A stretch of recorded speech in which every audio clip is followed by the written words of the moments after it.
বিসমিল্লাহির রহমানির রহিম।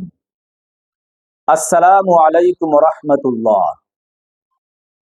প্রিয় মুসলিম ভাই এবং বোনেরা, হযরত আবু হুরায়রা রাদিয়াল্লাহু তাআলা আনহু থেকে বর্ণিত, রাসূল পাক সাল্লাল্লাহু আলাইহি ওয়াসাল্লাম বলেছেন যে, আল্লাহর কসম, ওই ব্যক্তির ঈমান নষ্ট হয়েছে, আল্লাহর কসম, ওই ব্যক্তির ঈমান নষ্ট হয়েছে, আল্লাহর কসম, ওই ব্যক্তির ঈমান নষ্ট হয়েছে। এভাবে তিনবার বলার পরে সাহাবায়ে কেরাম জিজ্ঞাসা করলেন, ইয়া রাসূলুল্লাহ, কোন ব্যক্তির ঈমান নষ্ট হয়েছে? তদুত্তরে আল্লাহর নবী সাল্লাল্লাহু আলাইহি ওয়াসাল্লাম বললেন,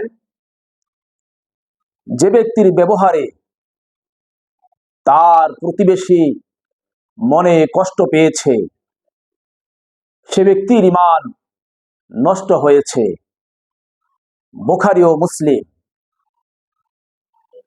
আরেকটি হাদিস শরীফে এভাবে এসেছে যে, সাহাবায়ে কেরাম নবী সাল্লাল্লাহু আলাইহি ওয়াসাল্লামের কাছে আরজ করলেন, হে আল্লাহর রাসূল, এমন এক মহিলা যে সারা রাত জেগে নামাজ পড়ে এবং সারাদিন রোজা রাখে, কিন্তু তার ব্যবহারে, আচার আচরণে তার প্রতিবেশী মনে খুব কষ্ট পেয়ে থাকে। আল্লাহর নবী সাল্লাল্লাহু আলাইহি ওয়াসাল্লাম বলেন, ওই ব্যক্তি অবশ্যই জাহান্নামী হবে। সাহাবায়ে কেরাম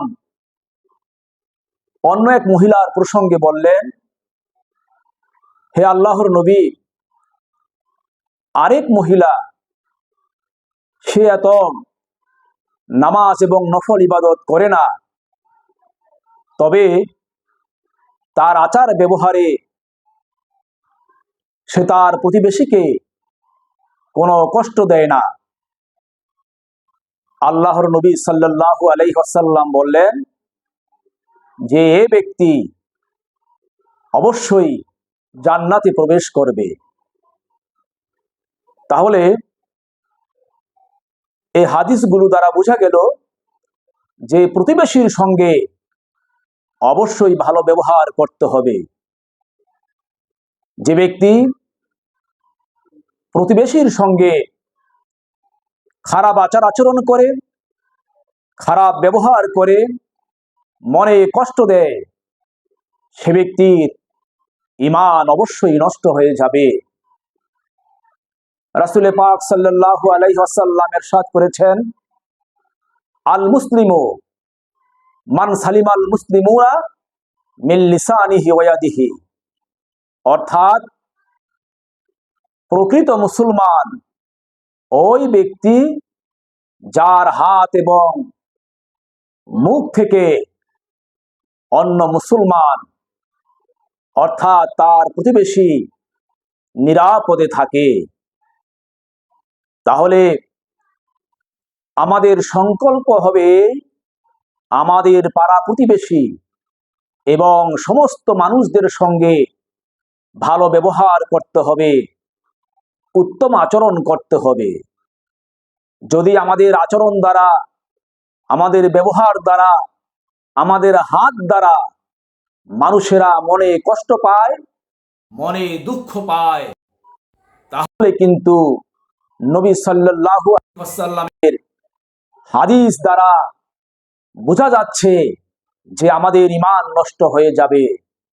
আমাদের ঈমান যেন নষ্ট না হয়, ঈমান যেন মজবুত থাকে, তাই অবশ্যই আমরা এই হাদিসের উপরে আমল করব।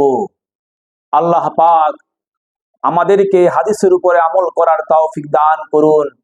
আমিন। আসসালামু আলাইকুম ওয়া রাহমাতুল্লাহি ওয়া বারাকাতুহু।